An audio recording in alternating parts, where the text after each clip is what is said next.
is Ubuntu as engaged agency. If you're with us the past 2 days, day one was we had an amazing concert.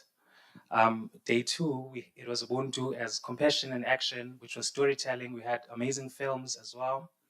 Day three, now we have an art exhibition, and we're gonna have a conversation that we're gonna have with the panel here. Thank you so much for coming.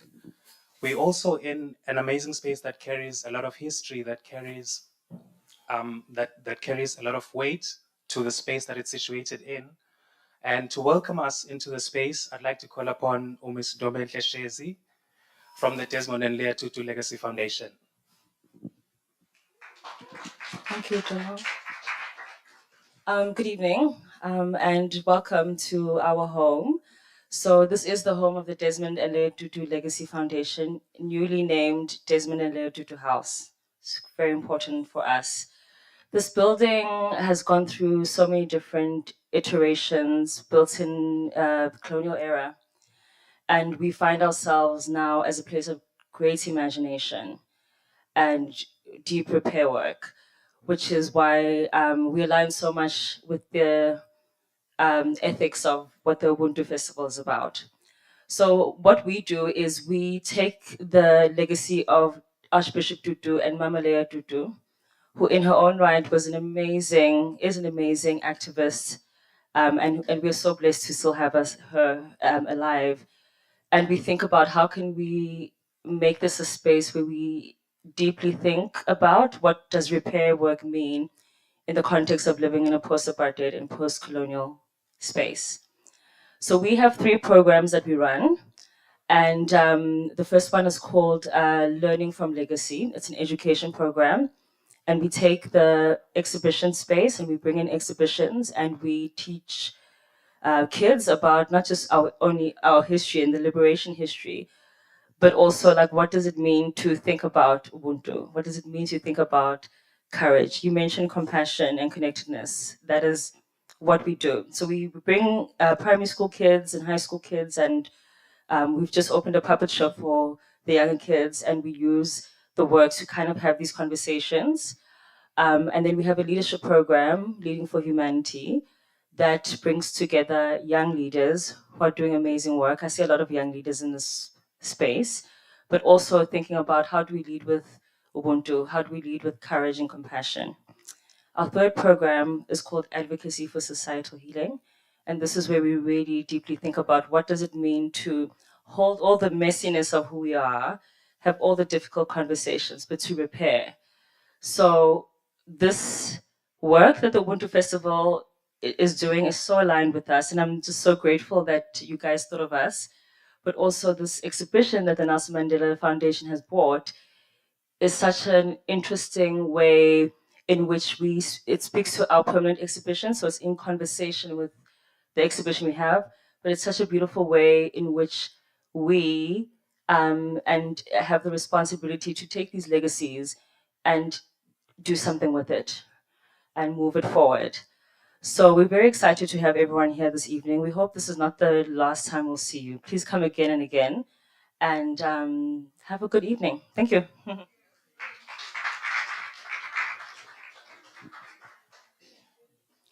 Thank you so much for that. And now we will begin with our panel discussion, but I'd like to introduce our moderator for the panel. She is Phumza Qwaqwa. She is in the higher education sector, and she loves learning. She loves just questioning how people learn and really leading the forefront of making sure that people learn in the best way that is suitable for them. So people are not just given information that is sort of like a one size fits all, but people actually playing an active role in their learning. She is an advocate for students, and she's currently working at the University of Cape Town, where she's doing a master's. She did an undergrad in social development. I'd love to call upon our panel to come into the stage. I'll call Ntombenhle Shezi, please come onto the stage. She'll be doing the introductions as well for all our panelists. I'd just love to call them into the stage. Or Wanelisa Xaba, thank you so much. I'd love to call our curator for the show, Kneo Makgopa. Let me call upon Dr. Richard Rose.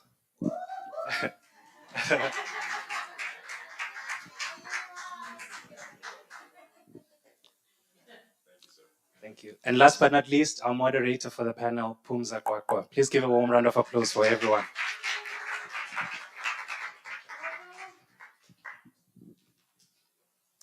Thank you so much, Dumo. Good evening, everyone. I hope that everyone is doing okay. My name is Phumza Qwaqwa, and I'll be the moderator for this discussion. I'd like to thank everyone for making the time and coming here. And I believe that some of you that are here were part of the activities that actually happened during the day. Kwalanga eKukaSithebe. So I really appreciate the fact that you made the time to come here. As we begin this conversation, I will give, brief bios of our panelists. But if I were to read everything, I believe we'd be here for like 2 hours. So I'm going to try and shorten as much as possible, and I hope you guys will be fine with that. We do appreciate the amazing work that you do. It's just that your bios are so long, which means that's a good thing. It's not a bad thing. As we are about to start with this conversation, I actually have a very funny story to tell.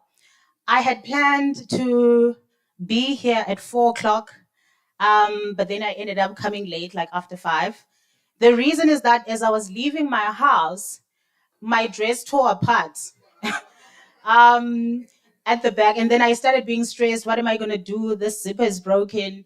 And then I had my 2 neighbors come to me. They're like, we're going to sew it in. Just stand there, we're going to sew it in. And literally the dress that I'm wearing, I can't take it off until I get home, which is totally fine. But then when I got here, I reflected, and then I was like, this is the spirit of Ubuntu, where they saw me stressed out, my dress is broken, what am I going to do? And the first thing that they thought of was that, let's come and help you. Let's sew it in. Just be sure that you don't take it off until you get home, because you can't get out of that dress now. So this is just to say that the spirit of Ubuntu did start at home before we even got here. And I think this is like such a space to embrace and celebrate that. As we are about to start, and before I read out, the bios of our amazing and beautiful panelists, I think the term Ubuntu, just to give an overview and a framework, the term Ubuntu has been used so many times. And I can say it is a broad term in that it means different things for different people. There might be similarities, there might be differences, but I think that's the beauty of having these kind of conversations where we are able to see where are the similarities, where are the differences, and how do we begin to have these conversations, and how do we move forward. And the spirit of Ubuntu is a term that has been, we've come to hear a lot of it after, the dawn of democracy, the togetherness. How do we build each other as a community? How do we build each other as society? And this term being a building block or a foundation of what society is all about. And even though it has been portrayed in such a positive light, in that it brings us together, it creates a sense of community, there's also the in-betweens that we have to talk about. And I think this is an important platform for us to do that. There are the in-betweens where sometimes it's overused, sometimes it is diluted, sometimes it is appropriated. But then how do we define Ubuntu for ourselves so that we're able to connect with other people as well? And our icons that, like Nelson Mandela and Desmond Tutu, amongst others, have used this term, to create a sense of togetherness. But then how do we define Ubuntu outside their legacies? How do we define it for ourselves? How does it make sense for us? Because at this point, I think this is a conversation where we sit and reflect and we pause a bit and we think about, where do we come from? Where are we now? And where are we moving? And I think what becomes crucial then is, how do we do all that? Not just the where we're going, where we're coming from, where we're moving, but how do we begin to have conversations? How do we begin to action what it is that we're talking about? And I think this is a platform for that, where we weave the past into the present, but also into the future, as to how do we begin to have this kind of conversations. Thank you so much. That was just like a brief intro and overview of what it is that we're going to be talking about. And I think is it fine if I sit down? Okay. Thank you so much. And I think I got too passionate there. But it's not a bad thing. Okay, so as we're about to start with our discussion, I will read just a brief bio about you before we start, because I feel like it's important that the curator of the exhibition starts us off in terms of, like, what does this mean? What was the inspiration behind? So that will be an important thing to frame, the conversation. So as we begin, I'm just going to read through a brief, I'm just going to read briefly on our curator, Kneo Makgopa, who is here with us. He is an artist and writer living and working in Johannesburg, South Africa. They are the writing and research manager at the Nelson Mandela Foundation, a thought fellow with Stellenbosch University Center for Critical and Creative Thought, and they write a regular column with the Daily Maverick titled Ande. Kneo holds a law degree from the University of Cape Town. If it's fine for you, I will just stop there. There's like 10 other paragraphs. But as you already see, like, he's amazing. If you can just give us an overview, like just an opening as to why we're here, why the exhibition. Thank you. Oh, thank you. You can just press. Yes. 1, 2. Oh, there we go. Thank you. Thank you for that introduction and this opportunity to share more about the exhibition. So this exhibition began, if I'm being dreadfully honest, out of frustration.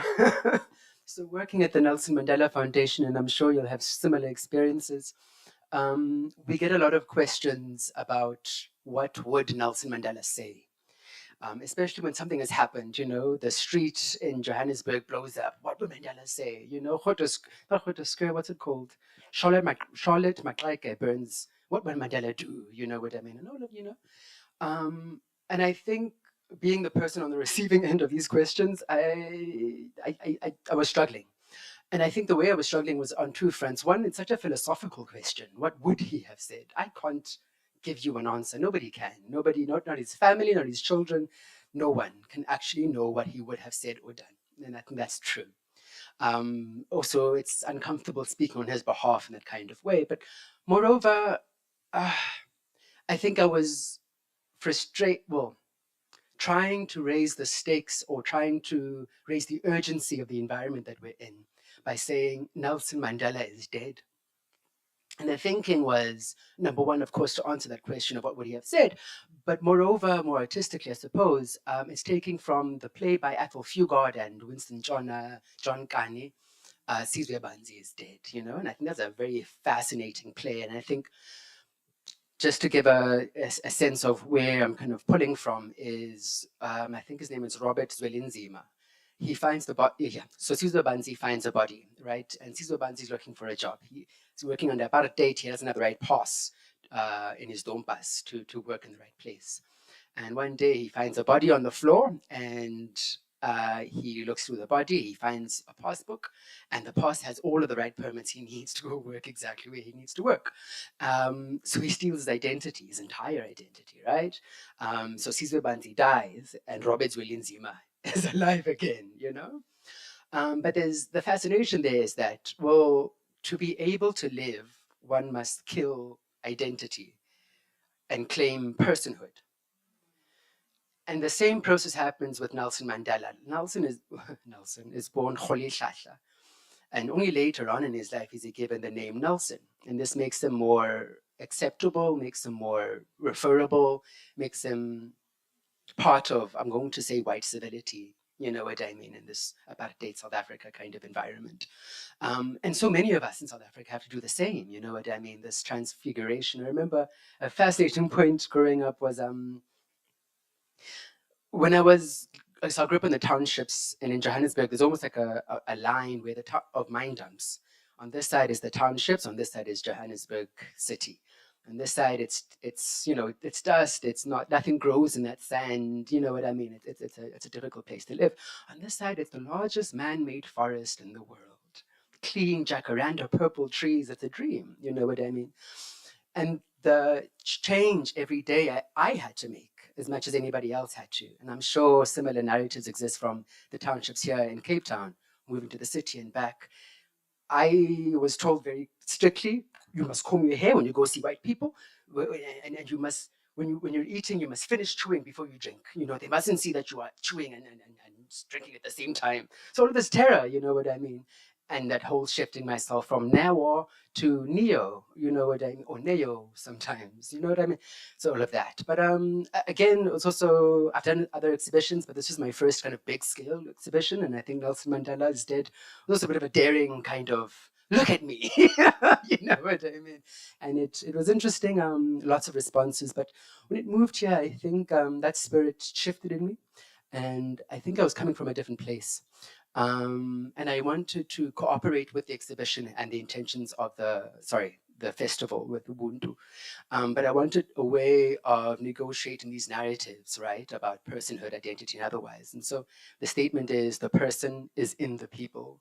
You know what I mean? So it's negotiating a lot of ways that we've had to understand ourselves with Western forms of identity, which is to say that the self is an individual, fungible unit, complete in and of itself, you know, and I'm a person of self-ambition, self-determination, self-actualization, self.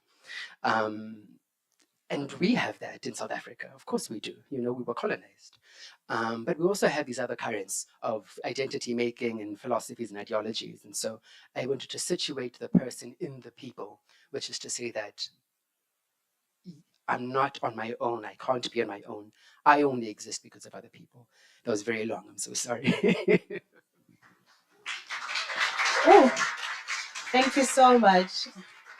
Thank you so much, Kneo, for that. I think that gives the context and the overview of why is it we're here, why did the exhibition come into being. And it raises such critical and important points about, yes, we are individual beings, we are our own, but then we cannot exist in silos from what is happening outside there, what, you know, other people are doing. And I think it's very critical that you've mentioned that. Thank you so much. I'm sure I'm not sure, in fact, let me ask if you had the opportunity to look through, you know, the exhibition. And I think what becomes important now is what's your takeaway, like from just viewing the exhibition? What can you reflect on? What can you say about having gone through the exhibition? And next, I'm going to call upon Dr. Wanelisa Xaba to just give us a reflection. I'm going to read your bio first. So Dr. Wanelisa Xaba is a decolonial thinker, storyteller, and researcher from Kwalanga in Cape Town. 18 years ago, Dr. Wanelisa Xaba engaged policymakers and government regarding intervention for orphaned and vulnerable children as a teenage activist. She obtained her PhD in the Women and Gender Studies Department at the University of the Western Cape. Her thesis qualitatively explored the institutional and spiritual violences of coloniality experienced by Black undergrad students in SA universities. I will stop there for now. You've done amazing work. Thank you. Thank you so much. And it's really a pleasure to be here.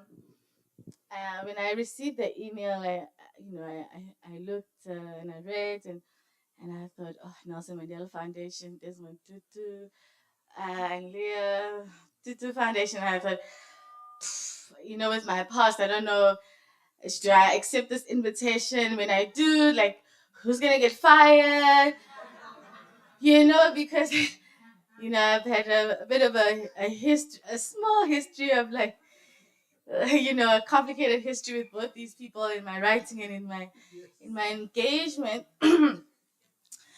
But I was asking myself, thinking this morning about this evening and the conversation, and I every time I'm asked to speak somewhere in South Africa, there's always this like really loud voice that asks me, it's like, what are we gonna do? Are you gonna tell the truth, or you know? And I think that's such a telling, interesting um, experience of what South Africa is. The type of place that where you have to have an anxiety attack about, are you gonna tell the truth, or like you are at Desmond Tutu and Leo Tutu Foundation and Nelson Mandela exhibition, like what are you gonna say? So I came and I thought, okay, I love Kneo. Kneo and I, we have a history at the University of Cape Town, so I thought, okay, I'll come to the okay, I'll come see the exhibition, and I trust Kneo, and so and so yeah, I thank you for the work, and it was very interesting to walk through the exhibition, and I remember there's the glass panel and people are writing, and this one is whoops, uh, and this one is at Stellenbosch, and someone writes, is reflecting there, he did all he could, stop complaining, and what are you doing? What are you doing? And I felt myself like, and I felt myself going through like a fighting state, and I've come to realize as I've grown older that I've shown up in public spaces as very angry, but the anger is a smokescreen for deep pain and despair. And so sometimes I show up as I am, and I felt that person say that to me, because a lot of people have said that to me. But I don't want to be too long. I think what I've been thinking about and what has been circling in my head, being in the space of the ancestor Tutu, and the exhibition of Tatu Kholishasha Madiba, is that historically I've engaged with them as icons, and political thinkers who really have really hurt me deeply and disappointed me. And now that I see myself in Ntombenhle, I'm thinking to myself, really thank you, because I'm thinking to myself, okay, so how do you engage with these ancestors, and their legacies, but abantu abadala who have caused some harm and pain, and not as just like these, because I was watching a interview that you were doing, and you were reflecting about the day that Utatu Madiba passed away, and you and your mom, and I remember that moment really clearly, because I felt like, fuck, okay, he's died, and so he's gonna be elevated from this icon into this god, and so now how do I talk shit about God? You know what I'm saying? And I was like, just so self-centered in this grief of mine that it was like, and I felt like I was watching a collective funeral, like when the African Studies library the, burned, and I was watching like black middle class people cry, and I felt like I was on the outskirts of a funeral and I couldn't participate. And so you know, we grow, and I'm reflecting on who I used to be and how I used to show up and who I showed up, so thank you for the exhibition, and hopefully as we unpack a little bit of some of the things that I've said, we can think, come on.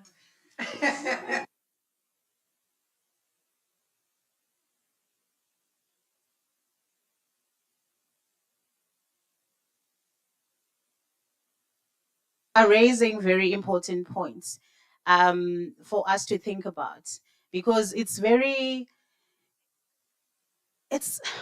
how do I even explain this? It's very tricky, for the lack of a better word, to think about how do I want to show up in spaces. Do I have to be different? Do I have to show up as person A or person B? And I feel like that negotiation on its own is something that is not easy to navigate. And the fact that that has to be a thing that comes into our minds before we engage, before we can tell our own stories, before we can, have conversations, is problematic. And it's something that we have to constantly battle with. So thank you so much for sharing that. Um, and moving right along, we're going to move to Dr. Richard Rose, who's going to share reflections as well about, the exhibition and what this means for him. So just to give a brief intro, bio, Dr. Richard Rose is a professor of religion and philosophy at the University of Laverne. Dr. Rose is an ordained elder in the African Methodist Episcopal Church. Dr. Rose serves as the executive director of Ecumenical Center for Black Church Studies. Through a partnership between ECBCS and the University of Laverne, Dr. Rose students have engaged in contextualized theological education for the 21st century. I'll stop there. Thank you. Thank you all.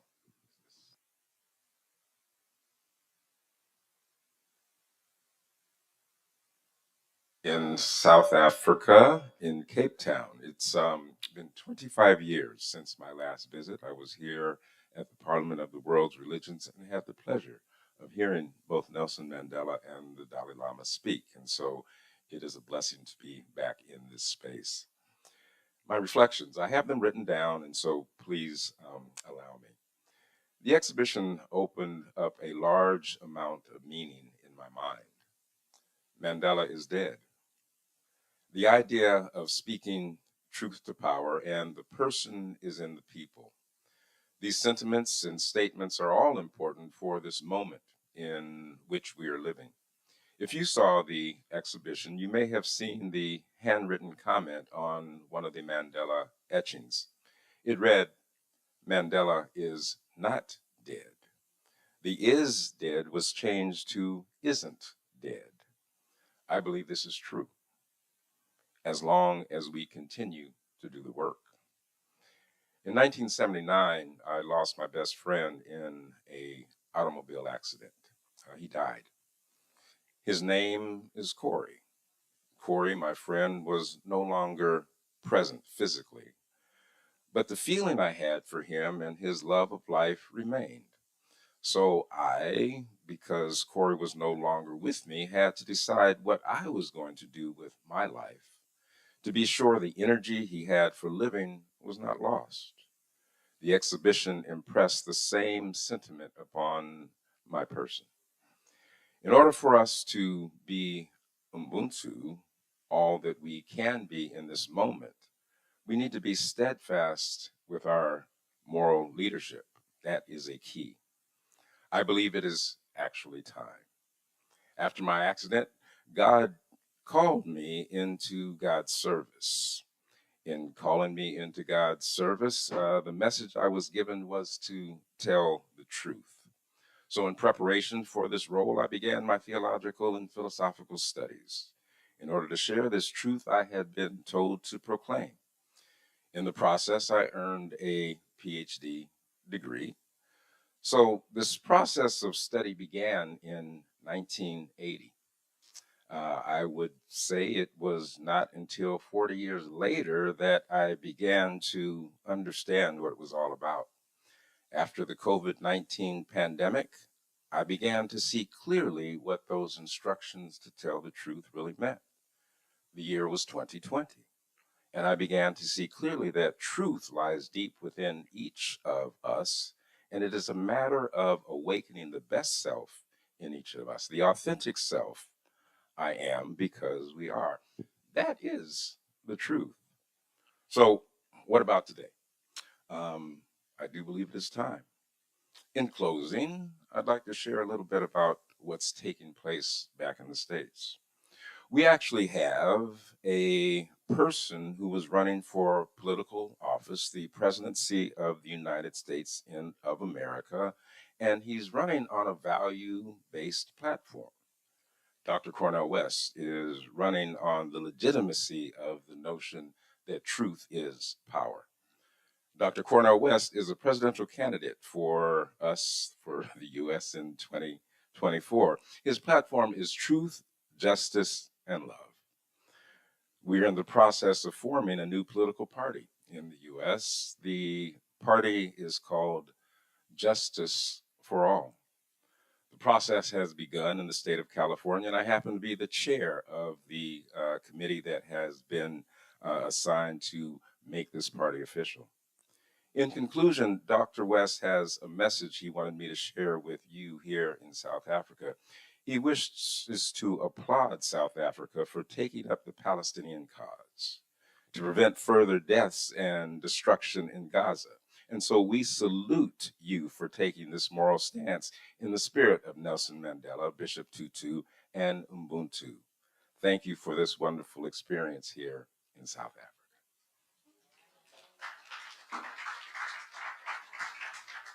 Thank you so much for that. And I think what then becomes important is how do we navigate our own truth?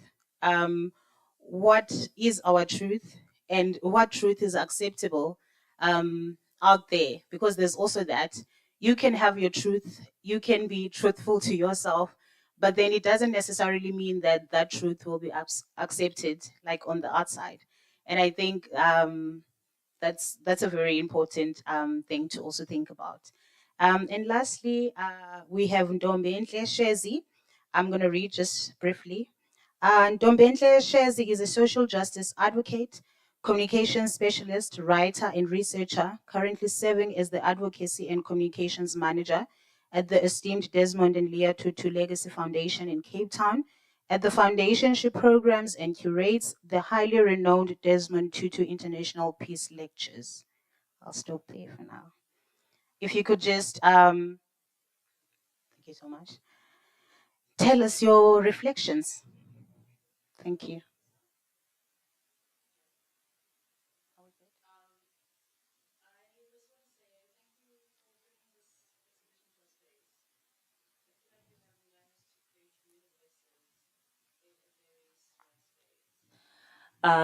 It is beautifully in conversation to what our permanent exhibition Truth to Power. But it does something that we've been meditating over for a long time around how do we bring these narratives into a contemporary context. And so one thing I was thinking about when I was listening to Wanelisa is, let me talk for both of us, but if I'm overstepping, let me know. I have a very complicated relationship with Tutu's legacy. And I know you have a complicated relationship with Mandela's legacy, I'm sure. And we have to be brave enough to say that. We have to be brave enough to say that the ancestors did things that were amazing, but they also did things that were not amazing. And for example, if you spend time in our exhibition and you go to the TRC room, you will see that a point when the arch is talking to Winnie at the TRC. And that is so complicated for me to watch as a Black woman, regardless of what happened, you know. And also because the nature of questioning to sort of other people wasn't the same. And our foundation is like 95% Black women. So we do Black feminist imagination, and I think that's a very intellectual way of saying it. But we are unafraid of complicating that legacy. In the same breath, the Arch has also been calling for free Palestine since the 80s. And therefore we are unapologetic about that. So again, we do hold all of these together, and we are very real about like, this doesn't work. So what is our responsibility as ancestors in progress, so that when we are not here, there will be something else and there will be a new imagination. So what I really, you talked about the silences in Ubuntu, and I think your exhibition does that. I think it really, when we think about Tutu and Mandela and the individualism of iconography, I think you did something very interesting where you bring through the community. I mean, you talked about, personhood is in the people, which I loved, and killing identity. And I thought killing individualism, because Ubuntu calls for us to not be individualistic. And so what you've done in the exhibition is you've taken this foundation of Nelson Mandela, but the voices and the narratives are not necessarily his.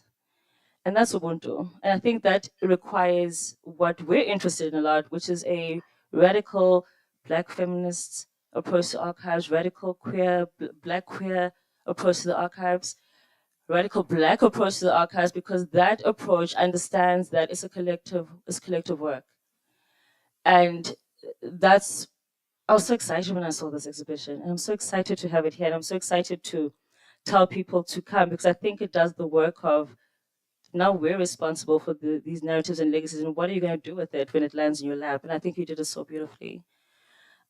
So it is, these are very complicated legacies, but you didn't see, I mean, I didn't expect to see what I saw when I read the name. I just didn't expect to see all these voices. And so when you had that screen with different people's narratives, that is the imagination of 30 years of democracy. That is the anxiety of 30 years of democracy. Those are the fears and the joys, and and so that was my thing. I was just like, this is the work of taking the legacy and making it something anew and reimagining. So we think a lot about how can we reimagine ourselves anew, and I think you did that so beautifully. And thank you.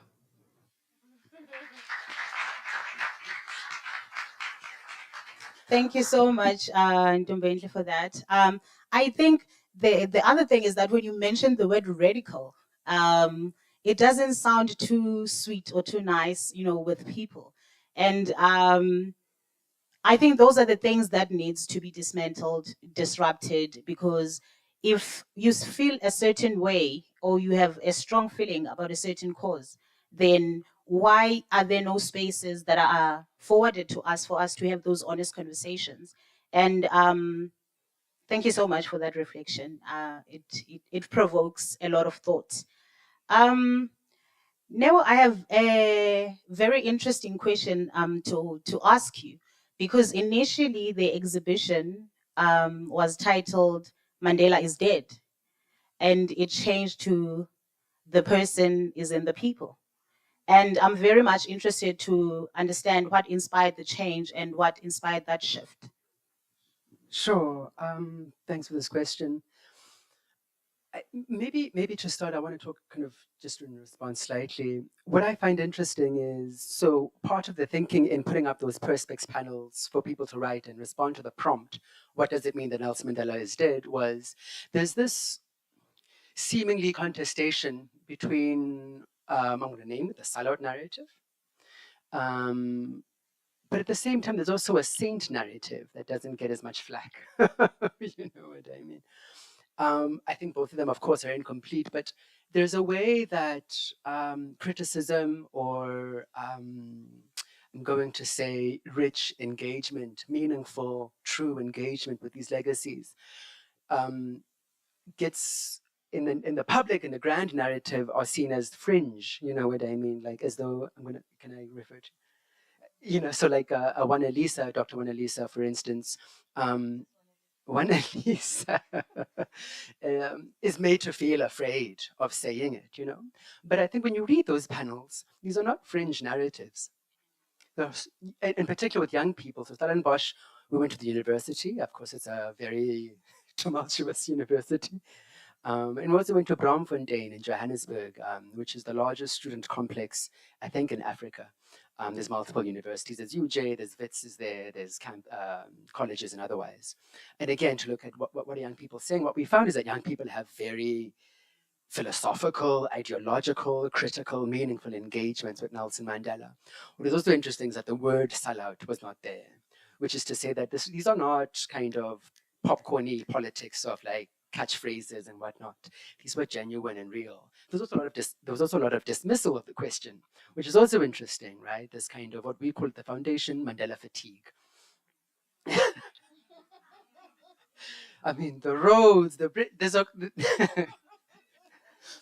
there's a street, there's a corner.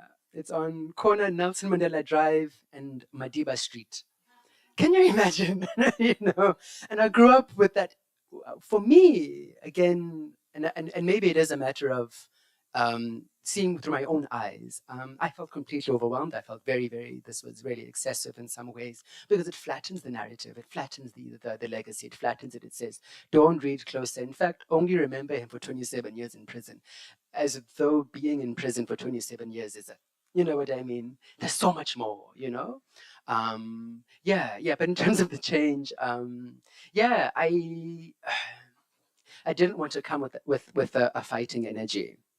I wanted to come. I remember just engaging a lot with different people and whatnot, and there's this way that, in terms of, I'm going to say, what is it? A Maslow's hierarchy of needs, you know. But in terms of kind of radical political thought, near the top is, you know what I mean, interruption, antagonization, fallism.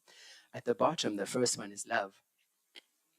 You can't access, not meaningfully or usefully, the radical, the fallism, and otherwise, if you don't begin with love and radical Black love. And that's what I was trying to reach for in shifting this title, that yes, he is physically past. I'm aware in similar ways that my esteemed colleague has also pointed to around living legacies and allowing, you know, things to continue and keeping a life going, you know what I mean? But I wanted to bring people in with, look at this light. And I didn't want to come with a shambok, which I think I'm sometimes known to do. Maybe I want to say a little bit more about the exhibition. So I think what I also find interesting is the transparency of the panels themselves. So in etching the face of Nelson Mandela, etching is a process of removing material. I'm scratching it away. I'm scratching and digging. And so I'm removing material. And so the image is only there insofar as it's not there. Insofar as there's an absence that's been created in the material, that's where Nelson Mandela lives.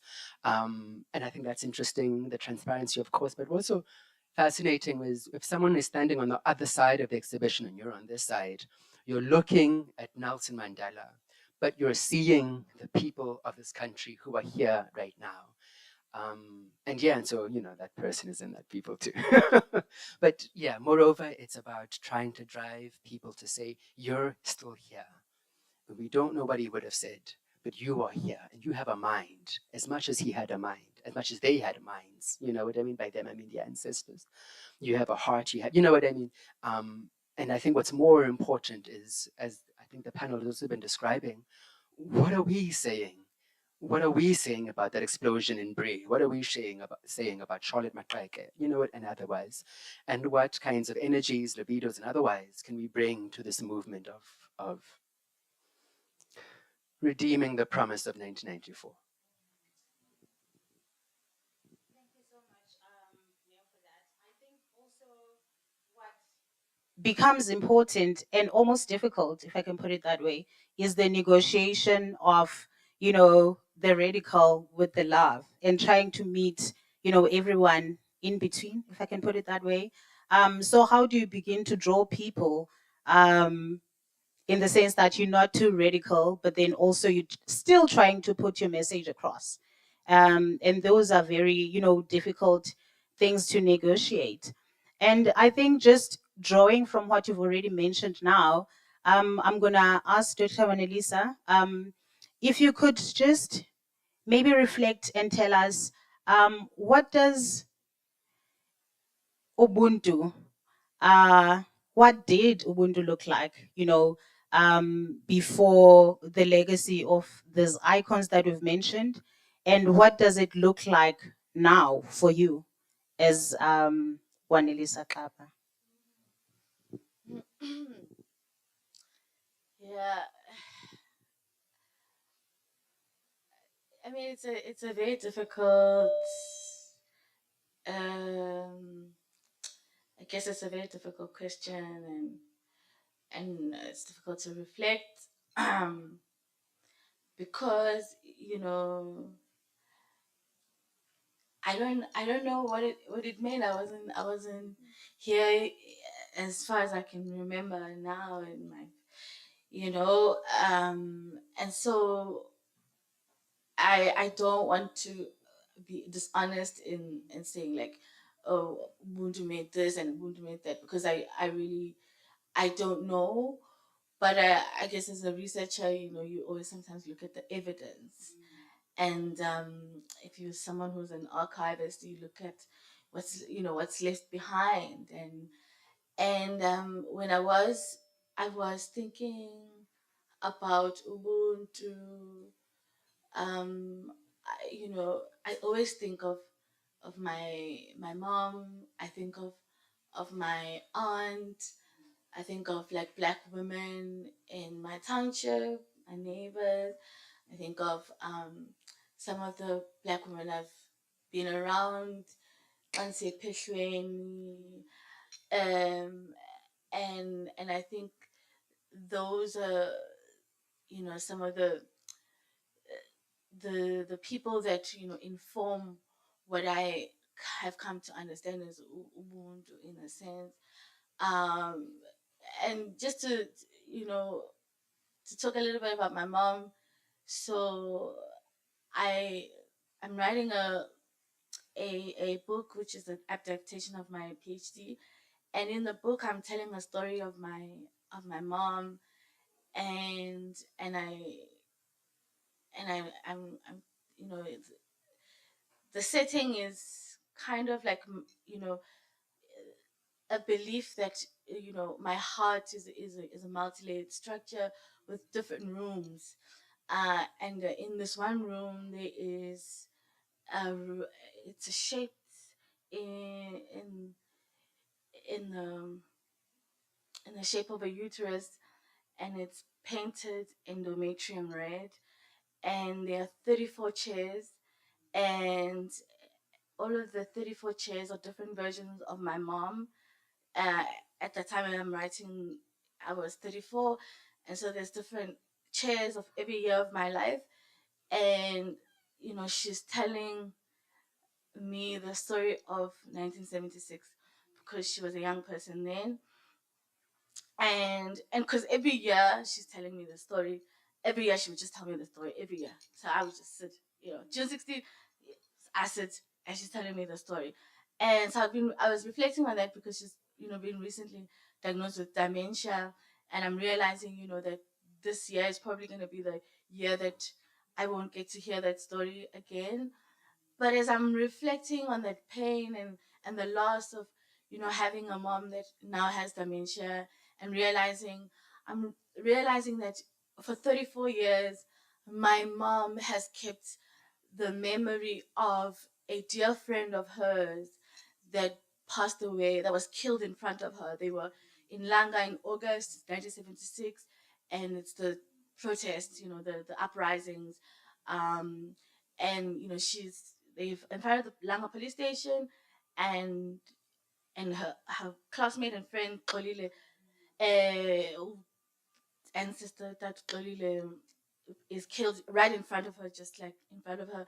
And so I'm in the book. I'm reflecting around the different chairs, and her telling the story of her friend, and it hurts for me to engage with the legacies of Nelson Mandela, and because in order for Nelson Mandela to live in the way that he has lived has meant that people like my mother have had to die multiple deaths, and that people like Tatu Xolile have had to die multiple deaths, and so that this one person can be, this, and so you know, but at the same time, I'm celebrating the act of my mom, the act of the remembrance.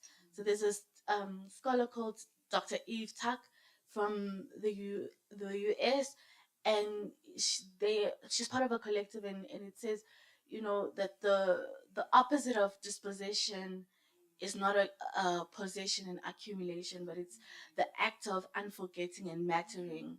And so I'm reflecting on, you know, my mom and her act of 34 years faithfully unforgetting and declaring that her friend who had passed away in 1976, and there's no bridges and there's no names and there's no street corners that meet after him, but the act, and these are the radical, marginal epistemes and knowledges. I'm going back to your question, that exist in the places that I come from, you know, and the icons, they're not sexy. They are, you know what I'm saying? There's no foundations after them. These are people who have lived hard lives and have had to have multiple strokes that have led to dementia because of poor health care. But these rich archives, and that's my work, that's the work of excavating these archives, of unforgetting, of saying my mom, who she is, matters, and remembering that Xolile, but also reading my mom's life as this radical act of unforgetting and mattering, which I, you know, and so, you know, like we can like I always, it's a frustrating for me because I'm in the black academic circles and people are just so bombarded. What are we going to do with the archives, what are we, and I'm saying to people, I come from a place where it's literally, it's a gold mine of archive, of powerful lives of like black African women in our, but because of their bodies, you know, they are not read as you know, this, their lives will never be the archives, you know. They um, so I'm gonna end there because I'm gonna cry because I'm talking about my mom, but Ubuntu for me is in black womanhood, whether it's a Lalini or whether it's a Lokshini, and the unkillable black woman within a system that says, I'm going to kill you every day.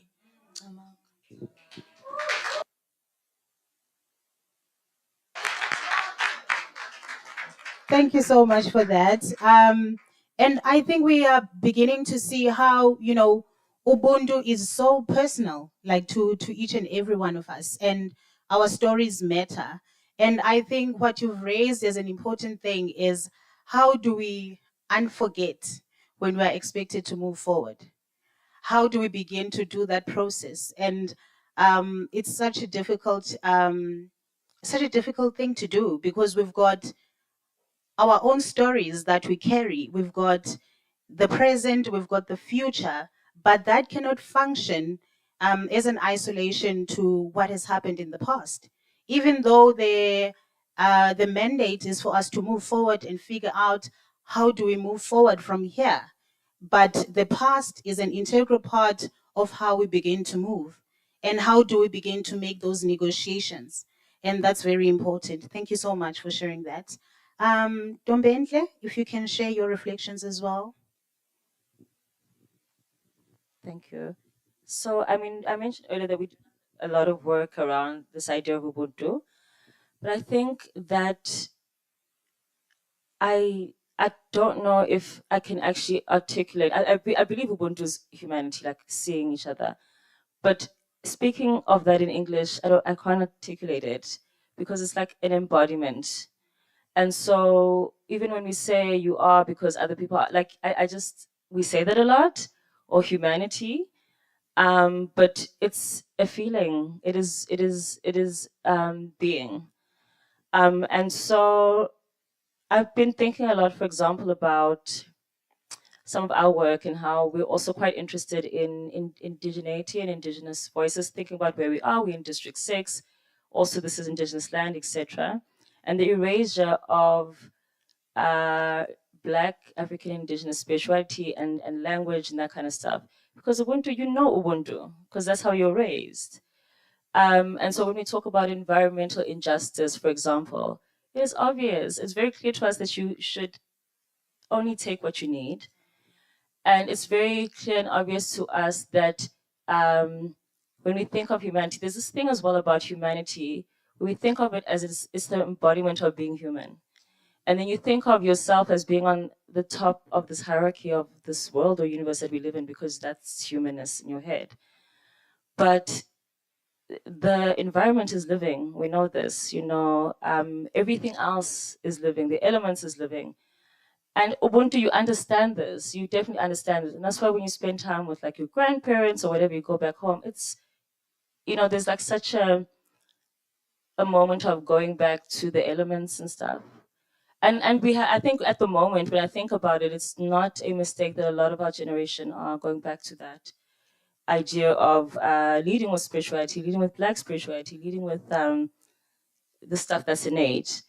So it is so hard to say this is what Ubuntu is, but you can feel it.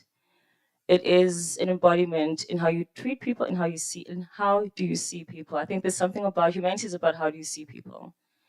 And everything around what we see in like Sudan, what we see in Palestine, and that kind of stuff, we don't see each other, And I can't even express it in English. I just can't. But when you know, that's what we know.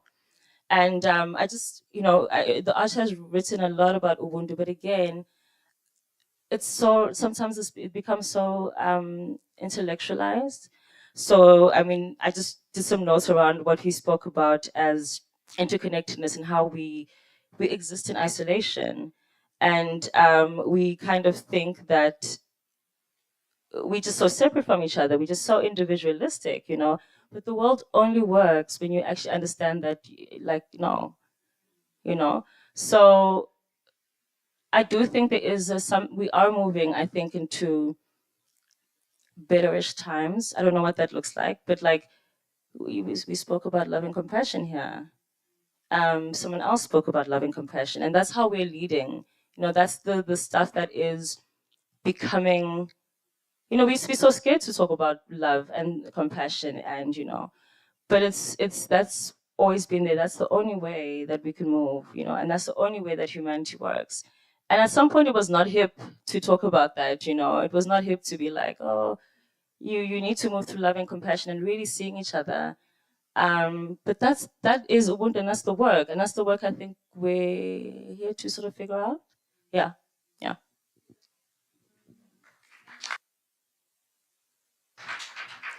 Thank you so much, Ntombenhle, for that. I think also what's coming across is that Ubuntu is a state of being. It's kind of like always been there. It is embedded in our being, as you mentioned. Like when you go back home, you don't know how to describe it, but you feel a sense of it. And that's important. Kneo, your take? To quickly offer this, it's very short, but I've been thinking a lot about this, right? And I was talking to some sangomas, actually, some traditional healers or African spirituality practitioners. And they told me the most fascinating story. So they were saying that, so etymologically, at least a direct translation of Ubuntu. So Ubu means, well, as a prefix is of, so Ubudota is masculinity, or Ubu, you know what I mean? And then Ntu becomes the root word, right? And how do we trace what the word Ntu means? And I think there's been a little bit of fascination and interest in the word Ntu. And you see it in the word Isintu. How do I describe Isintu? Traditional practice.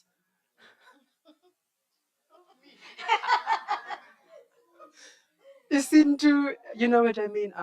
So the art of being, it involves ceremony, it involves custom, it involves tradition, you know what I mean? Rites of passage, and otherwise that's Isintu, Isi, yeah, okay. And then Umuntu as well, a person. Umu, Ntu again. So this root word of Ntu, and what they were saying was that Ntu is the primordial energy.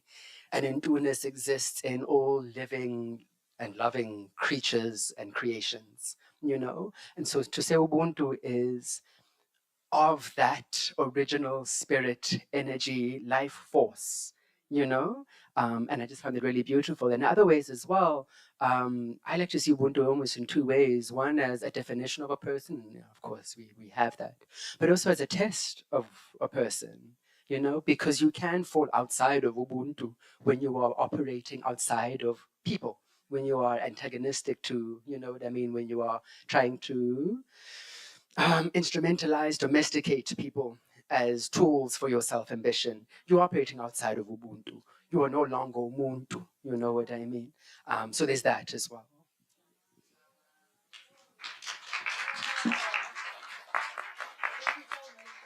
Thank you so much for that, Kneo.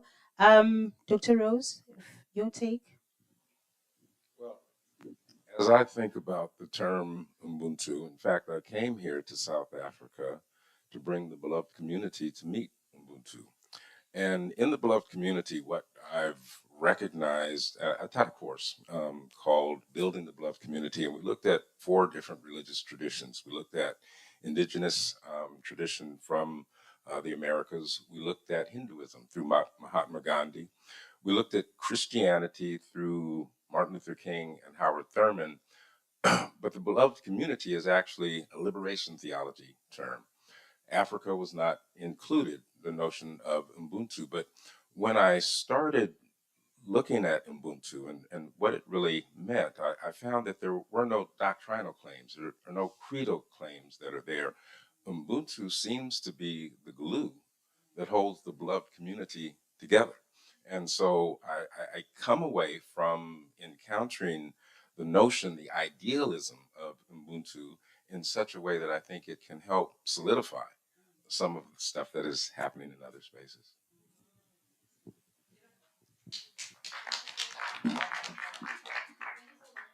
Rose.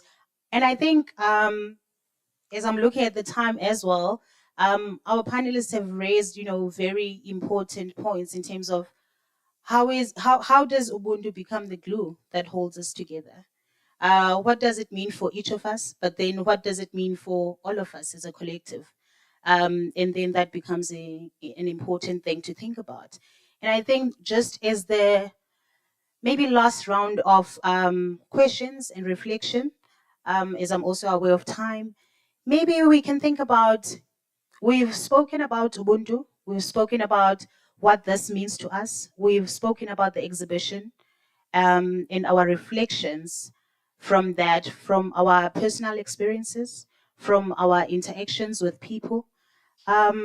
So where to from here? I think that becomes an important question. Where to from here? How do we begin to see Ubuntu, as we have already discussed, like in previous discussions that we've just had now, that I cannot exist as just an individual. I need other people. I cannot operate in an island of my own. I need other people to function. So in a state of building this togetherness, building this oneness, where the other person matters, where I matter. How do we see Ubuntu going forward? How do we imagine it? How do we see it for ourselves? Yes, we've spoken about what this term could have meant for our previous icons and how they've used it to hold us together and create a sense of community. But we are here now on this Saturday. What does it mean for us going forward? I'll start with, maybe let me start with you, Ntombenhle. I think for me, we all have a responsibility as a collective. I think way too from now, I think we have to do the deep work of what does it mean to witness each other. So I do think Ubuntu is about witnessing, and witnessing each other takes so many different forms. It could be like really listening, but it could also be within creative methodologies. So it is that book you're writing, you're witnessing that archive. It's that exhibition that you're doing, you're witnessing that, you know? So how do we, and I think it's that we all want to be seen, we actually all want to be witnessed. And we can all do this in so many ways. So that's my thing. Like, how can we witness each other, and how can we really see? Again, when I say really see, I can't even like express it the way, but also how can we really listen and see and witness each other outside of all the things that we've been taught about how people show up and how, yeah. So, yeah.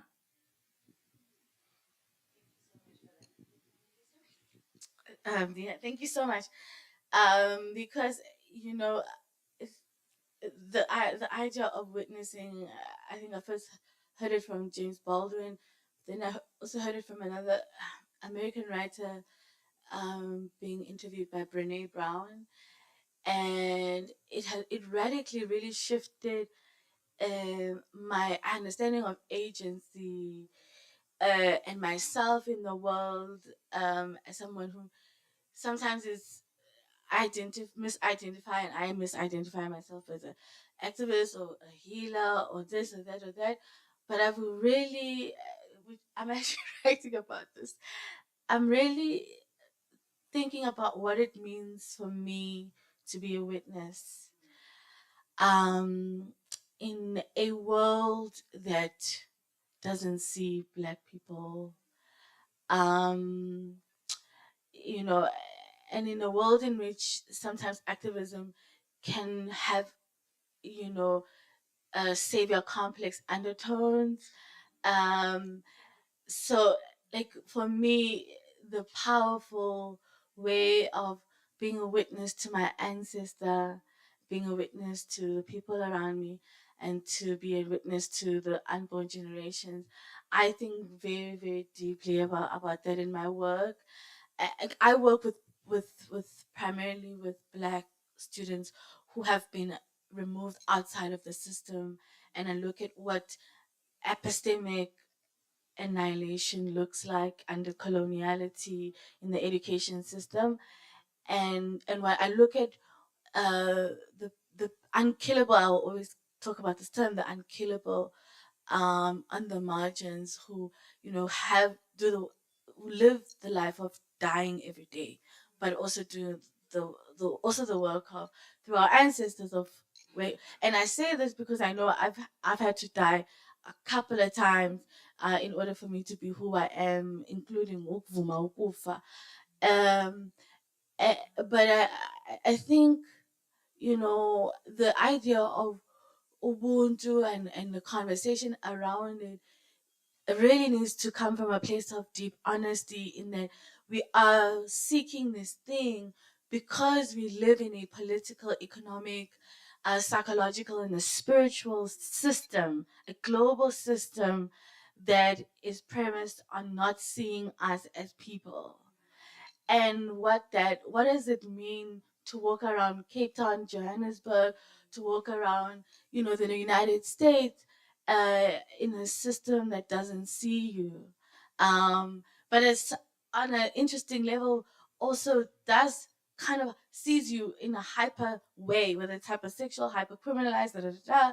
You know, like, what does it mean, to be a person and to reclaim personhood in that? And I you know, and I think that is the work of, you know, epistemic healing. And when I talk about epistemology, I talk about it from a African spiritual perspective of not the cognitive, but the body, the mind, the spirit, you know, everything. Like, what does it mean to know deeply? Because that is the work of, you know, remembering, and also doing the work of recognizing that these systems have been criminalized under coloniality. And so, you know, trying to, I have ADHD, so I'm sort of gonna, I don't remember what was I talking about, but I think I was talking about Black students, and the work of, you know, being a witness to to people who have been pushed outside of the system, but people who have created music revolutions like Amapiano, the people who have been completely written off and in fact unaccounted for because they are seen as nothing by white supremacy and coloniality, and have managed to escape that violence within the margins of not being seen, and have created revolutions of like, what does it mean to live in a system that doesn't see you, that brutalizes you every day and kills you every day, but to show up on a Saturday night in your lipstick, in your short skirt, and dance and embody black joy, you know. So, but I think for myself, deep. I mean, I feel like the ancestors is working because we're talking about truth and we're talking about being a witness. Because I think for me, I am realizing outside of my savior complex and all of the things is that to be a witness to Black people is one of the most radical, loving, um, and such an honor to be a witness to Black people in all our magic. Oh.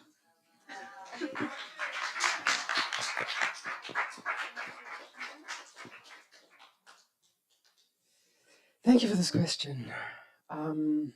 It's hard. I think at the bottom of it all, I don't know. I don't know. I think oftentimes when I hear the word Ubuntu, I become suspicious. You know, like, what are you trying to achieve out of me? You know, I think it's very much linked to these legacies of these two men, Madiba and Archbishop Desmond Tutu. And Sisonke Msimang writes about this really well. She writes this article in Africa is a country called Saving Mandela or Rescuing Mandela from Sainthood, and in which she describes how, you know, Nelson Mandela has been positioned as this forgiver.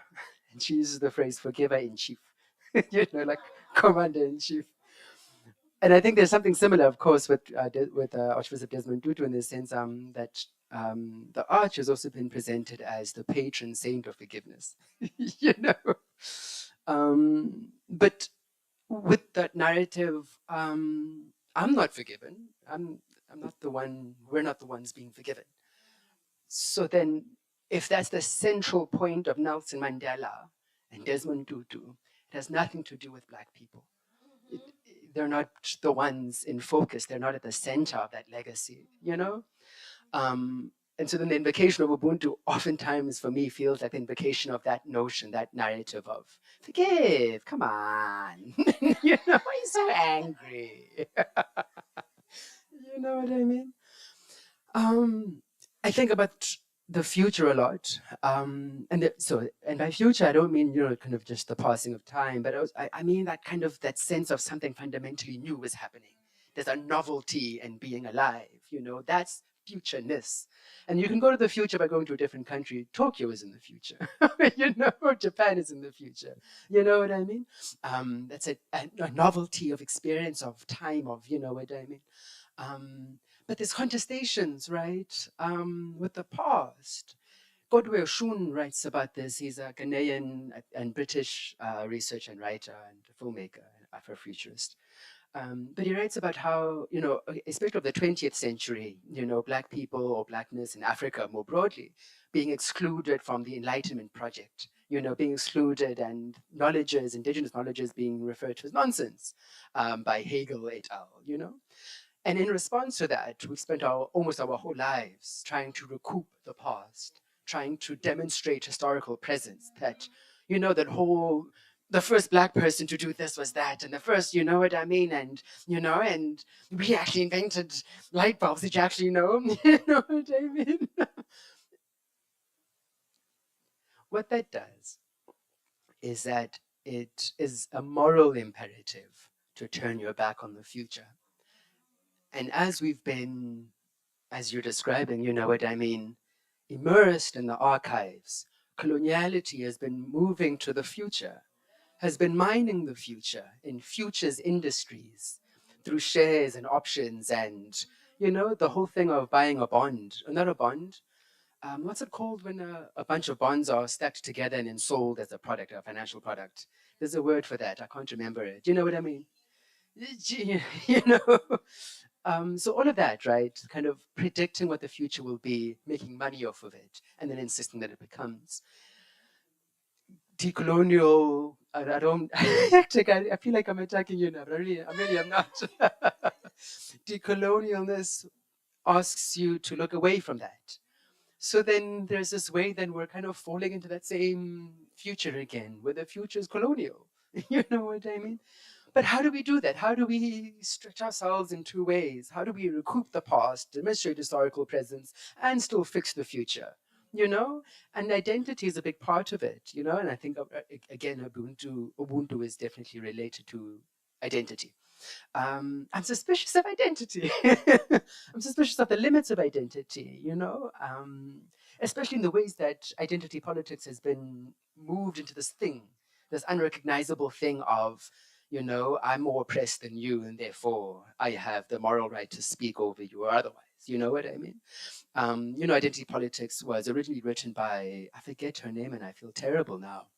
It was a Black woman in America and a collective as well, a feminist collective who produced the notion. And it was about Black womanness, really. It was about saying that this intersection has, you know what I mean, Kimberly, yeah, okay, intersectionality, you know, is Kimberly Crenshaw, you know? So yeah, that's the space that I'm in when I think about Ubuntu in the future. And I know it's not very useful, but I don't know, but I'm suspicious. But I have needs, and I think we all have needs, and I think there's an imperative for us to engage in it. Yeah.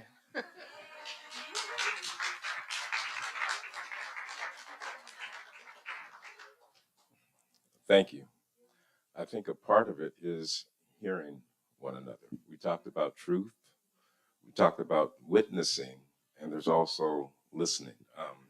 We did a workshop on yesterday, my daughter and I, that dealt with the building the beloved community, and we sat in circle, and each person had an opportunity to speak, and we used a talking stick.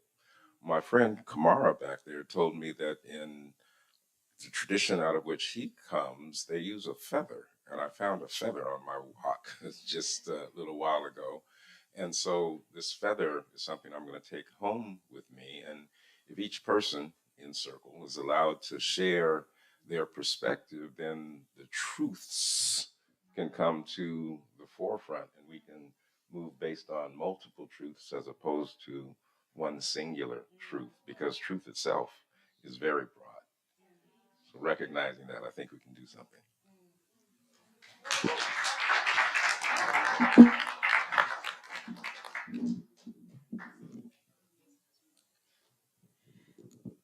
Thank you so much to each and every one of you.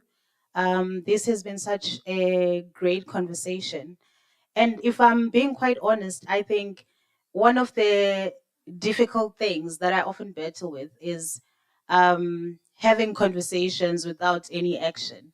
Because we always have conversations, we always have panel discussions, we always have, you know, there's always space and a platform to talk.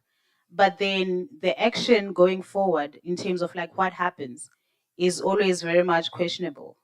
And thank you so much for sharing all your reflection. I think what we've come to see here is that Ubuntu, even though it is used in a term, in a way rather that should be positive and, you know, building community, building society, there are a lot of nuances that come with that word. And obviously, as we began this conversation, we said that it is broad. It means different things to different people. And I actually appreciate the space that has been, you know, afforded to us in terms of being honest, being truthful, where we feel like it is a space where we can engage truthfully. Um, as Dr. Rose mentioned, I mean, that truth also could could be different things. That truth could be different things. We spoke of witnessing. We spoke of Ubuntu as joy. We spoke of Ubuntu as something that is frustrating. We spoke of where we are right now and how there is hope in the future, but there's equally frustration because in as much as we don't know what that future looks like, but where we are right now gives us like certain glimpses of what that future could possibly look like. And that's a very uncomfortable position to be in. and having to live, every day negotiating, those terms is something that is very difficult to do. So I would like to extend my gratitude to thank all our panelists for this conversation. You've been absolutely amazing. Thank you for sharing your stories. Keep on doing the work. Keep on sharing your experiences. They matter in whatever space you may occupy. I think what is important is putting our voices out there. Your voice matters. I know sometimes it feels like it's a drop in the ocean in terms of like wanting to create change or wanting things to move in a certain direction.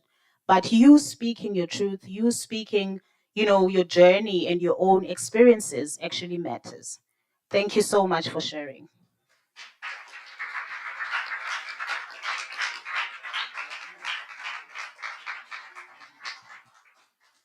Thank you so much, everyone.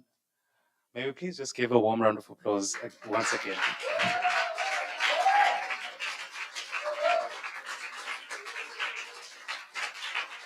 Thank you so much. I am not even going to attempt to add on to everything you said. It was lovely to hear. I have a lot of takeaways. I mean, I could keep on listening to you for days on end. I wish I'd keep you here. Thank you so much. But I mean, one of my major takeaways is that Ubuntu is not just an action that you perform, it is a state of being. But also just we lucky in the sense that we had an intersection of both legacies, Nelson Mandela's legacy and Desmond Tutu's legacy. And I guess one thing that was highlighted here is that both of them, as much as they're icons, they were human. They weren't perfect, but they were human, just like us. And we have our own capacity to go and actually show Ubuntu to the world as we're sitting here in this room. And we have a responsibility, actually, each of us, to go in our own little spaces where we can to show Ubuntu. And thank you so much. I'd just like to end there. Thank you so much.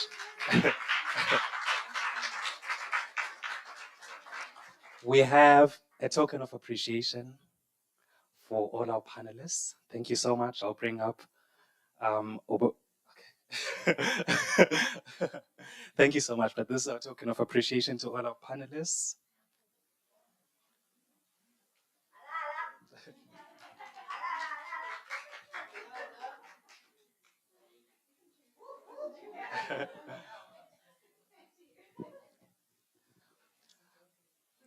Yeah. Thank you. Please give yourselves a warm round of applause.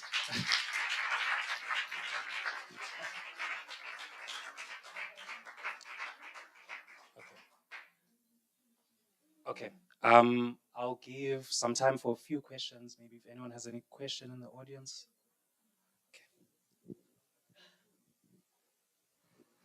I have a question for the panelists. Now, as you have stated, this is one of my questions that I wanted to really know when I came to South Africa. Because I remember 1994. And for us on the outside, looking in with the music, we won't play Sun City. So for African Americans and African diaspora worldwide, Europe, America, the Caribbean, when I was researching Ubuntu and Tutu, I saw justice. It was really hard to find because the love and forgiveness was always everywhere else. But where he mentioned justice, where are all those archives about the justice part? And my question was, your reparations, how you deal with your reparations, it also ties in with how we go and seek our reparations as well too. Because I'm trying to learn and see, I'm coming back to my roots. All African diaspora have been talking about this for a long time, about coming back to the motherland, coming back to Mama Africa, coming back to origination. But they tell us, forgive and forget. That's totally fine. But when I learned that they had billions that were given to the slave owners, that were given to certain things about the restoration, that made me sit there and wonder, what are we, like we said, how much talking are we going to do about this? When are we actually going to get into the action? Because I want to see what that action looks like here, because we have action that we have to do over there and everywhere else, all in between. I saw that you guys have a Rastafarian community here, very large, the Adwa. That's what they keep talking about.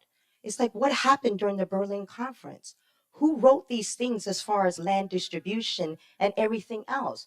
Why is it that me, because I'm looking and I'm following, it's advertised for Black Americans and everybody else worldwide can come here and have opportunity. I can come here and I can thrive and succeed as an African diaspora in Africa.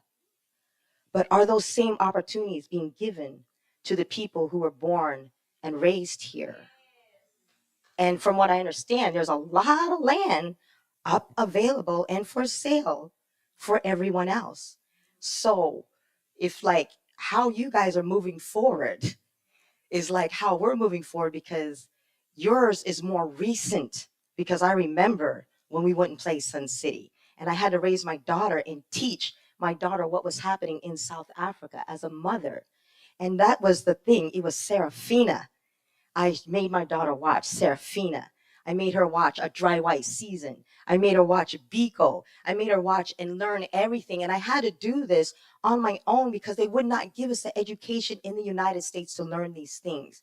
I actually had to look through the artists and the media for them to tell the stories that were coming out of Africa. And then it made us realize, it's like, if we don't play Sun City, how are we going to give the hope to the people there as well too? And that's another thing that we're sitting there wondering in America. If we're trying to deal with stuff, are we not going to play, or are we going to play, or are we going to sit there and combine and start uniting together with the spirit of Ubuntu, like as we have all said? That word is a word in every culture around the planet. They all do it. It's just called something else, but we all understand, we all feel it. So I'm here to be with you. I'm the roots daughter. I came back to my roots because I need to collect and find my wellness, find my healing, so that way we can bring that back out to the world so they can understand how it's being done and how it can save the rest of the world. So please, I would love to link up with each and every one of you, especially my sisters.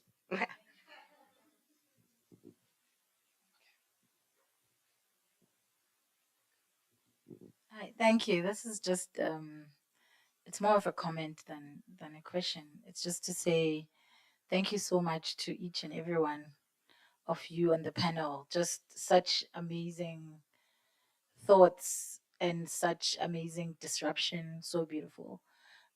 So I want to appreciate that. And I also just want to say, for me, having been part of some of the conversations around thinking through this festival and the word of Ubuntu, I really must say, just hearing the people on the panel talk is precisely why I think it's so important for conversations like this to happen, so that we can reclaim words that have been stolen, that have been colonized, that have been erased epistemologically.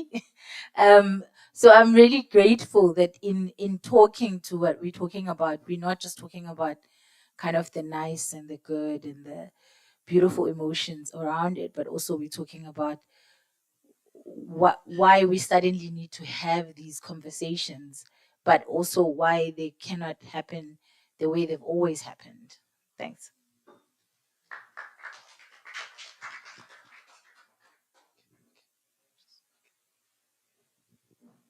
Thank you for the presentations. I just have a question to Kneo, Phumza, and Mashez.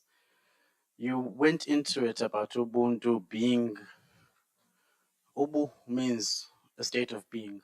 Ntu is the descendant, we come from Untu, who is from Uyeye, who is from Ukodongwana, who is from Ishmael, Upper Africa, goes down. So Utiosoga says that to be Ntu is a descendant, but with an innate state of being noble, and nobility that the primitive race that is black has. That is us. So why do we call it humanity? Yet it is a matter of calling it apho sisuka khona. Ubuntu is indawo esisuka kuyo. Umntu ngumntu kantu, from ntu. Ntu is a person. Ntu is not a thing. It's not. It's where we come from. Are you able to speak to that?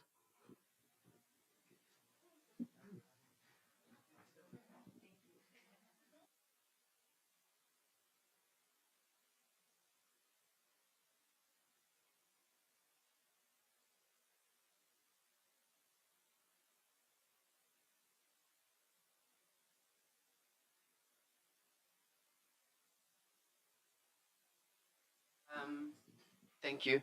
And yeah, this is the first I hear of this narrative, so thank you for sharing it with me and all of us as well.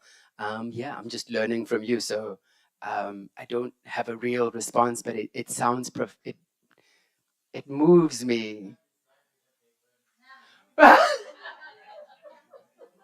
So yeah, but thank you, thank you. I don't know. Um, you know, it's.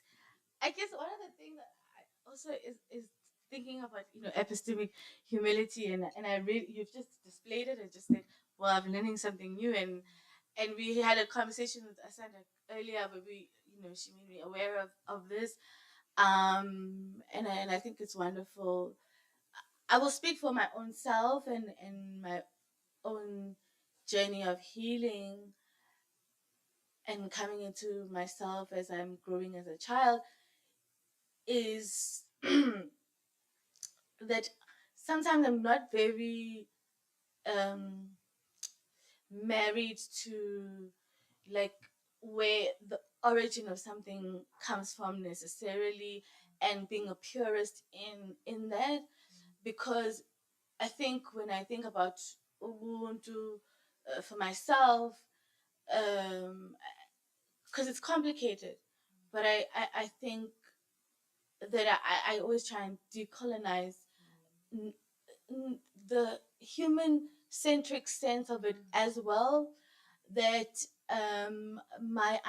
as I've twassed and become aware of a spiritual calling, I've had to have a relationship with what a Native American people call spirit animals in my own journey, and what my journey means as a spiritual being with animals, and how they help me, and how they part of my uh, genealogy and family, and also spiritual allies and ancestors, and that has made me have a very different relationship with the idea of Ubuntu as common humanity, because I think there's a deeper connectedness that we have with nature, with animals, that is very spiritual with each other, that is very, very spiritual. But so to answer that question, I think for myself, you know,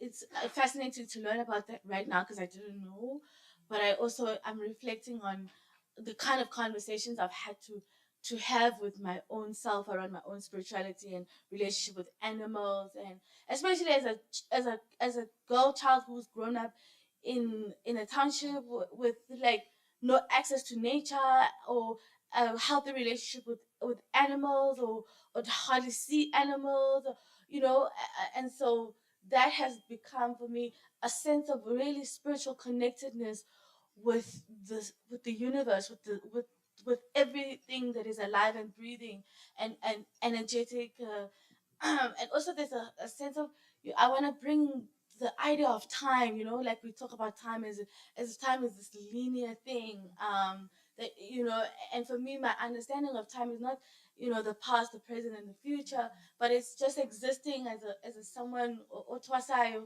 um, in all of these realities at the same time. And so when we talk about the past and colonialism, like it's something that is very alive, and it's present right now.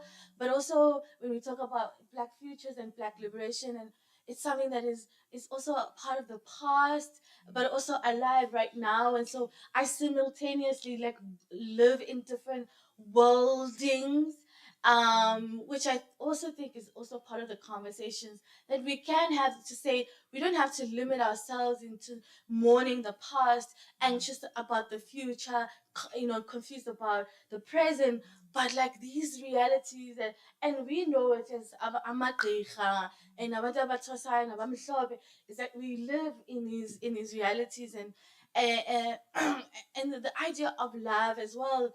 When I think about love, in black love and on a global scale, to answer your sister, it's also something that is, it's deeply uncomfortable. Love is deeply uncomfortable. Love can be very angry, and love can demand justice. And love is accountability to the self and to the collective. And I think sometimes we can talk about love as this fuzzy thing that, like, it's gonna like liberate us and it's gonna make us feel good. But it's to love yourself deeply in a world that doesn't love you is a deep truth. It's a painful truth, but it's love, and it's something that it frees you. I also think as well. So I'm gonna stop there.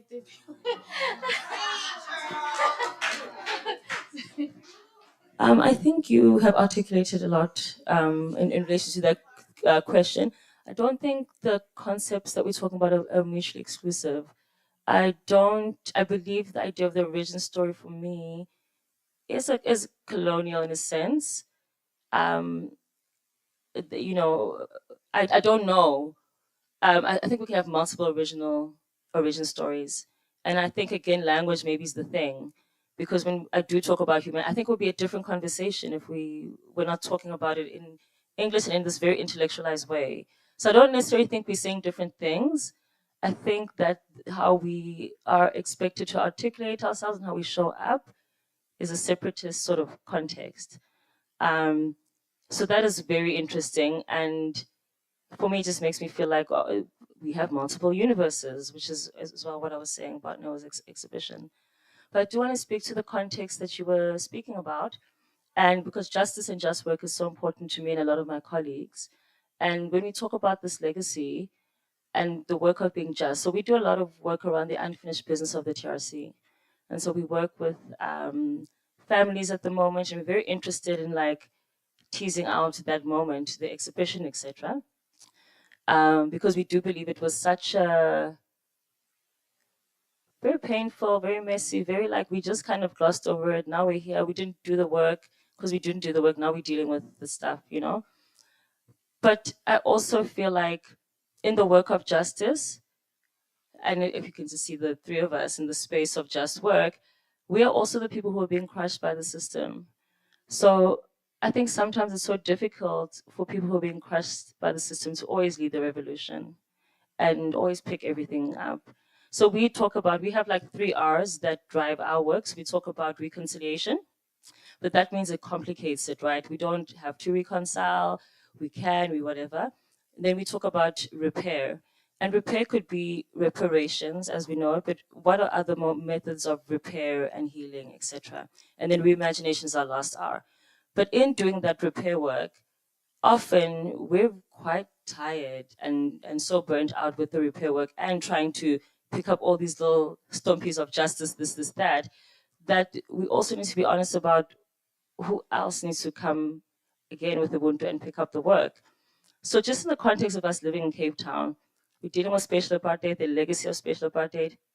Rent is ridiculously high because like everyone from all over the world is now like living here cheaply. We can't even afford it. So we like negotiating these things of trying to do just work and the reality of being Black in a post-colonial, post-apartheid context. And we're so tired. And so one thing that we also are thinking about as a foundation, because we do a lot of anti-racism work, anti-colonialism work, is the work of white work. And I really do appreciate my white colleagues for this, actually.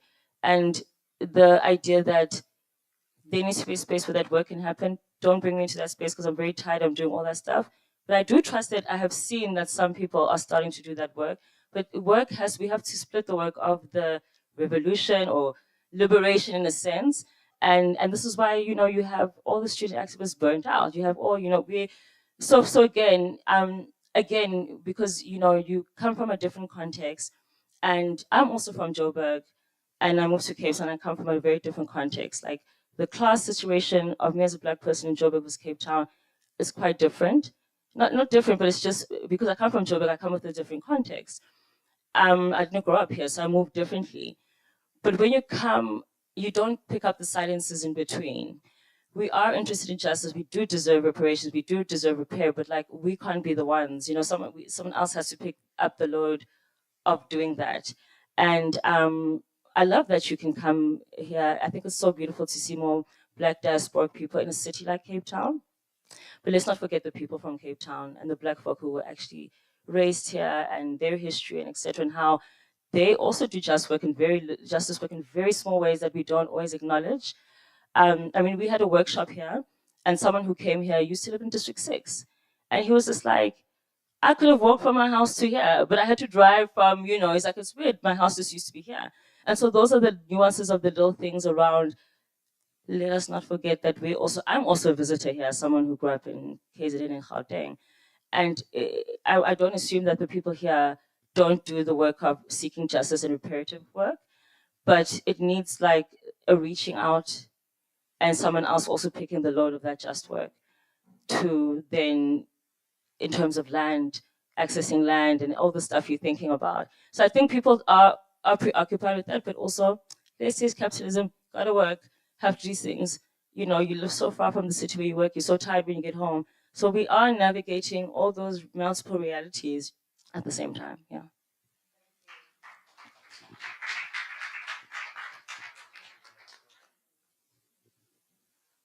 Thank you so much for those responses. I think I'd like. Was there a hand on the side, Reverend Barrett? Did you have it? Yeah. Okay. Okay. I'm worried because of time, but okay. I want to just give you the opportunity. Good evening. My name is Berry Burr. I'm an interfaith minister. And thank you for the session, all of you. I do have a question that you have touched on very, very lightly. You used the word appropriation. And I know that you have spoken about white work. But I do think that in Ubuntu, as you've been speaking about Ubuntu, you've spoken about colonialism and you've spoken about, you did mention the word appropriation, but on the other hand, we've also spoken about the fact that Ubuntu means everybody, everything. So I would really like to know, as somebody who really works with this, as an interfaith minister, I would like to know, what are the edges? Is there an edge where it becomes appropriation? Or how do I walk lightly on that one?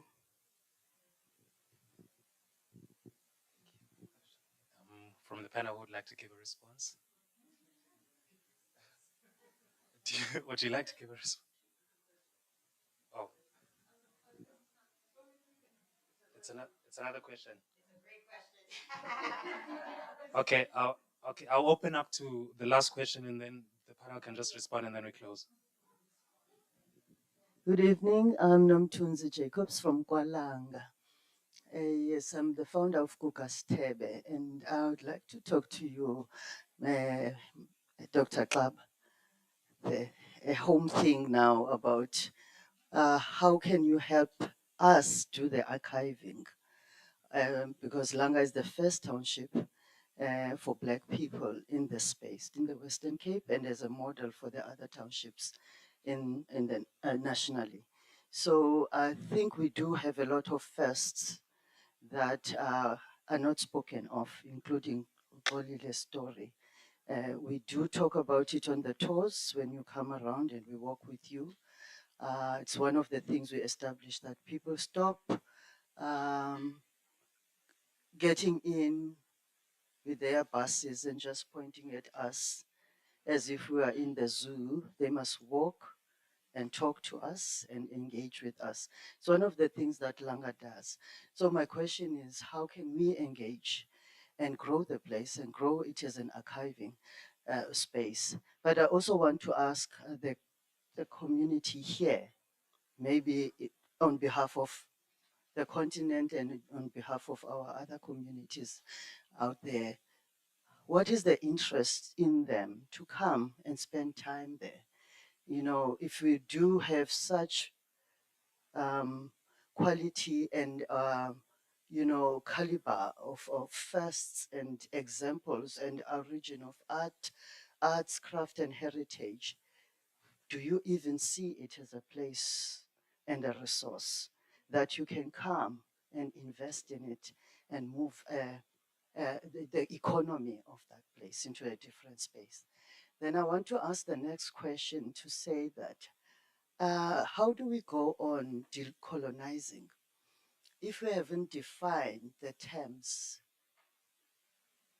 especially talking in the context of Ubuntu, because we had a different currency when we talked to Ubuntu, but we continue to want to continue decolonizing and doing things on the basis of new colonist approach, and I mean, including the rand and cents, let alone land issues and others. So when do we get the right conversation going?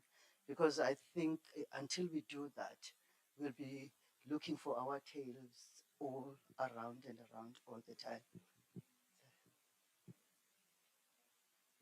Thank you so much for those wonderful questions. Any panelists want to take that on? I think both questions are very important because for someone with good intentions wanting to do something, then how do they know that they're doing the right thing? I want to. I think I would say it's about motivation and what is motivating. You know what I mean? And it also depends on who or what is being centered in the conversation about Ubuntu. You know, yeah. I mean, I can't really say a lot more than that, but maybe to extrapolate a bit, I guess. Yeah, is in invoking Ubuntu a way of, what is it, like a get out, what a Monopoly get out of jail card? You know what I mean? So if it's used in a context of saying someone else must change so that this environment is palatable, I think that's a kind of appropriation, for instance, because it's not listening, it's not as people have been describing, but it's also, I don't know, there's a way that someone is being disregarded or being told that they don't matter in that kind of framework. You know what I mean? I'm not sure if I'm articulating myself well. But yeah, maybe I'm not sure if that's anything at all.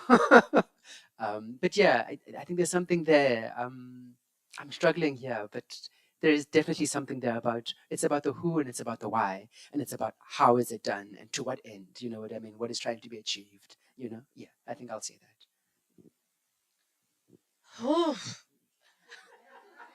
Okay, okay, okay.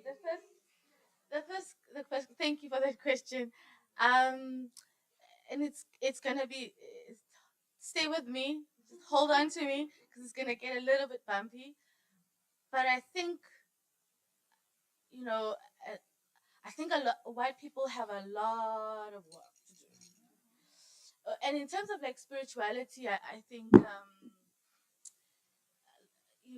I specifically work with the spiritual impact of white supremacy on the black body and the black spirit. And one of the things I think I always say, if I have inherited, part of the inheritance is intergenerational trauma and spiritual disposition and spiritual colonization. That's part of like my intergenerational thing that I've grown up with and I live with. There's a lot of that white people also have on the other side. And so, like, what does that mean to have ancestors who killed people and destroyed civilizations? And I always say, like, start there, like, because for me, it's how I have seen how white people use spirituality is some form of escapism and not being accountable, when spirituality requires you to really do the shadow work. So it's not like it's and I'm not saying this specifically, but it's frustrating to be in Cape Town and in the world where white people have appropriated, especially like Eastern spirituality and mindfulness and yoga, and I'm just like, there was a racist march, Zuma must go, where people were in yoga mats and yoga pants and like doing mindfulness. And I'm thinking, hello, like you're mindful about fucking everything, but the ancestral stuff that you have inherited that is deep in your who you are genetically, you know what I'm saying? And so that's the difficult work. And I always say to my, like, you've got I'm thankful that I have a Xaba, I have a Mabamba, I have a Ntombenhle, but like, you know like, and I can get that guidance, but I don't know for white people, like what is the spiritual implication of whiteness as the system that is dark and that is alive, and it's alive and is working today. Like, what's that work? I don't know. I think white people need to I'm tired of thinking for like white people. I've done it my whole life. Like, my focus now is like with black people, and how do we connect with ourselves so that we don't see people from Zimbabwe and people from the Congo as our enemies when they are Italians who have houses that are vacant in Camps Bay, and our people are sleeping on the streets. That's like my work of like, how do we connect as Africans, as black people in this land? And so, it gets me riled up, but like I feel your heart, because I'm an energetic person, but it's the difficult conversations around the spiritual implication of being white, and what you've inherited in who you are, and just like I've inherited the trauma and the brilliance of my ancestors as well. But to pendula sisi, and ngizothetha ngesiXhosa because I think ngase sithethe nje singabantu yaqona. Last year ukhona sisi lo phambili apho une-Curator sinento ekuthiwa ibhozo ikwalanga and the title yala bhozo isasiyende yili. It's something that we've wanted to do. Like, umsebenzi wami abenguqalanga ngokhalanga. I've been all over the world, but I can't do kalanga, like, and I didn't think was, but I do believe umsebenzi wami is about to philisa as well. So ingaske bekwalanga nami. So le event ithi umngqusho kamakhulu wami uyaphilisa, and siyapheka ke thina ke sihambe siya eGugasthebe, and ndizinxibele iintsimbi zami, and andihambi xa ndihambayo ndinguDr Wanelisa, ndihamba ndingumambamba, ndinguMaxaba, ndingumntana wezihlwele zam, and ndizinxibele iintsimbi zam, and ndiyoqanqaza eGugasthebe. eGugasthebe ndandilila sisi wam, because uphuma kwam wandijonga laa sisi wathi, oh, so ufuna uzokwenza ntoni apha, ufuna uzokwenza intlama zamagqirha. And young discourage, and in fact zange siyenze la event eGugasthebe, saenda pha siyenzele lerotholi ngaka opposite ePakistan store sakaBudraba. Yaba buhlungu because ndiGwaqalanga, ndikhulele eKalanga, sekhaya sesandile kwa-Albert, kule tatam kuKazonyane eMosheshe. And so ndithi ndimxaba kuba ndifuna utatam, ndinguWanelisa Albert, but ndinguWanelisa Xaba kuba ndihamba noXaba and zange batshate, so ndifuna uhamba notatam because utatam wasweleka.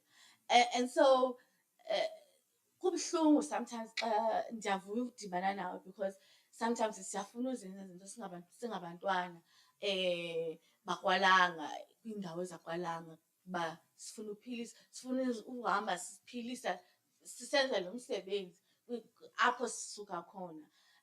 But i-treatment endayifumana siye ndandilila, angaxela usisi ndandilila because nda-underminwa, and ke ngoku ndingazofika I don't throw my weight around anywhere I go. I think it's unnecessary, and I'm glad to. Sadismisswa and zange sikwazi usebenza eGugasthebe, for that. So I hope ke njengoba abantu abadala bayasiva, and bengingazothetha ngotata uXolile, bengingazothetha ngomamam, but kukho into eyathi mandithethe, because, and I'll say this in English, one of the most painful things about the work that I do is to be a witness to abantwana abamnyama, to black youth because no one is interested in the stories of Black youth outside of how this HIV stats and the drugs and the no one is interested in it. And I knock on every door to say there's a particular type of archiving that I wanna. There are these kids that are doing this thing. Kwalang, naseKugulethu, naphina, naseBhayi, Motherwell. But people are not interested because you know, like ezazitori zabantwana abamnyama that are in the cracks of white supremacy and coloniality are thriving. No one's interested in that. No one wants to fund it. It's not sexy. It doesn't please the EU funders. And so I think and I'm hoping that you know the work of excavating abantu like uTata Xolile Mose will be things that we'll do. So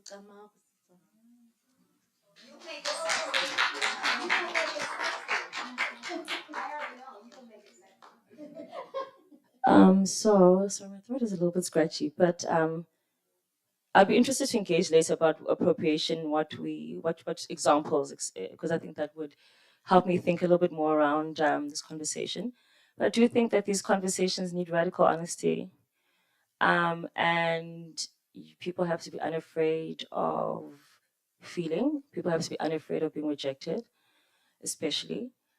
Because I think there is and has been a constant reaching out by people of color and a constant generosity. But I find that there's a lot of fear of being rejected on the other side, and it closes conversation and it derails. I think compassion and showing up vulnerability is about being unafraid of being hurt, if we want to meet each other and reach the other side. But I also think a lot about, so we do a lot of work around GBV, and we're not the only ones. I see Laurie there. You do a lot of work around gender-based violence. There are a lot of people who are in spaces that engage men on GBV, and it's men speaking to men, because like, what am I going to say in that context? And we've had some here, you do it, etc. And it is the understanding that the person with the power who has to figure this out must kind of just convene with other people and figure it out. And then later we can meet each other when it's a safe space for us to meet each other. And that's how you're doing, you know, that you're doing the work. When the other person feels safe. So when the queer person in a heteronormative context feels safe, when this is also just very ironic, but like when the other person feels a level, and I don't know if we'll ever get there, and we must also be okay with that. But it goes back to the thing around we are crushed by so much that we just can't do it. So yeah. No.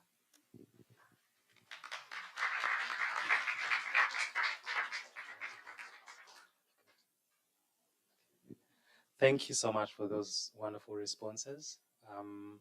I think one thing that's clear is that this is an ongoing conversation, and I would encourage it to be so. Thank you so much. I think let's just give ourselves and the conversation a warm round of applause.